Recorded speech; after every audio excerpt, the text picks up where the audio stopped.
They look so promising when I put them in the oven, all lined up in their nice tidy rows, tightly wrapped, obedient. Now they just look naughty. What are we supposed to do with these wild, unrepentant, shameless, bodacious cinnamon rolls? I guess we'll just have to eat them.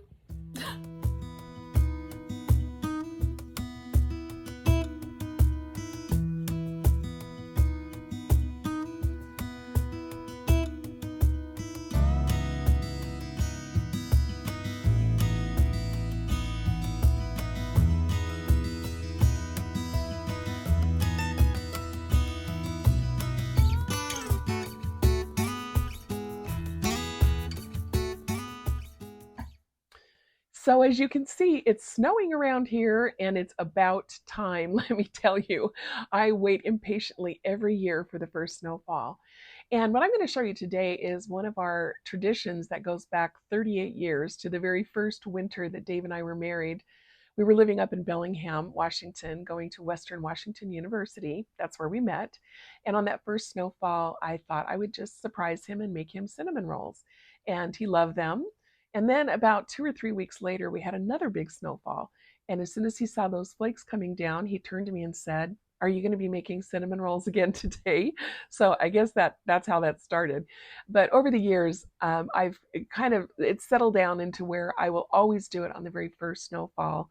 Maybe not again after that, but I will always do it on the very first snowfall. And it's pretty fun because once people know that you're doing this, two things happen. One, they start doing it, which I love that. I love when traditions spread like that. And I just had a friend on Facebook upload a picture to show me her beautiful cinnamon rolls. They looked a lot more obedient than the ones I'm showing you. And you know who you are, Angela. But the other thing is that on that first snow, you are going to be inundated with calls, texts, and Facebook messages from everybody asking, are they in the oven yet? So I hope you will consider doing this. It's just a very fun way to celebrate that first snowfall. So I'm going to show you my recipe, and I'd love to hear if this is something you do too.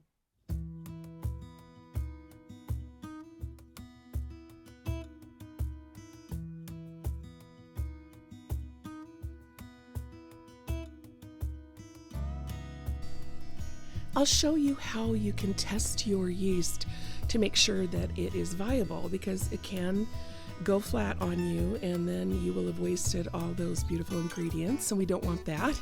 The water is still a little too warm, but it's not too warm to put our honey in.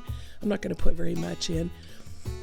Yeast feeds off of sugar, and so what we're going to do is just put a little bit of honey in this hot water and stir it around.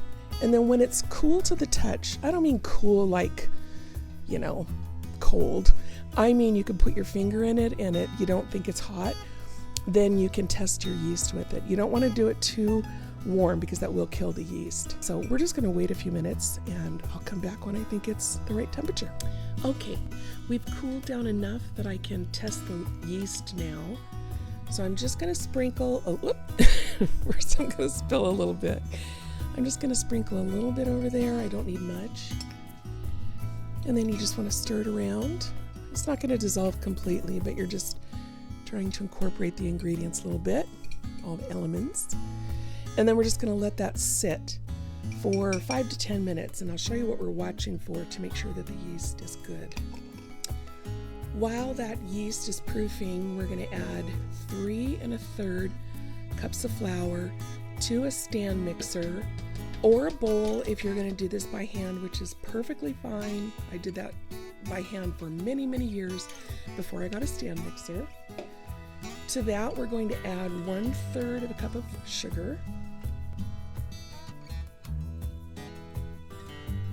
and 1 teaspoon of salt. Let's take a look at the yeast that we've proofed.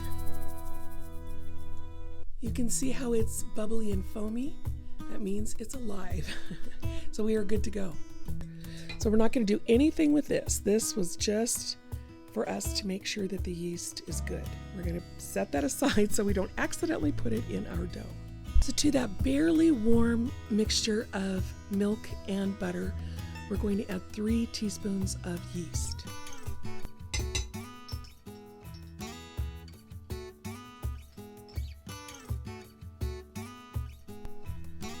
Whisk that around till it's all blended.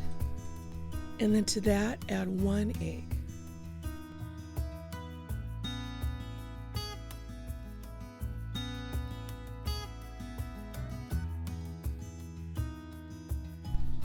Then add those wet ingredients to the dry ingredients in your bowl or mixer.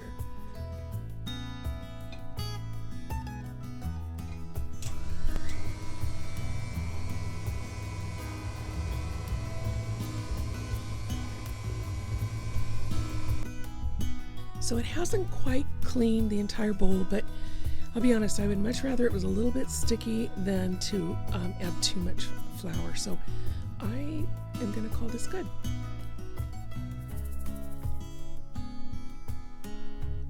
So I formed it into a ball and put it into this oiled bowl, flipped it over once to make sure the top had oil on it, flipped it back over, and now it's covered with plastic wrap, and I'm just going to let it rise until it's doubled in size.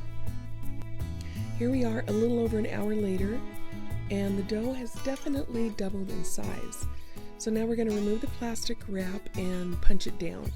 And by that, it doesn't mean you give it a whooping. It just means that you gently deflate the dough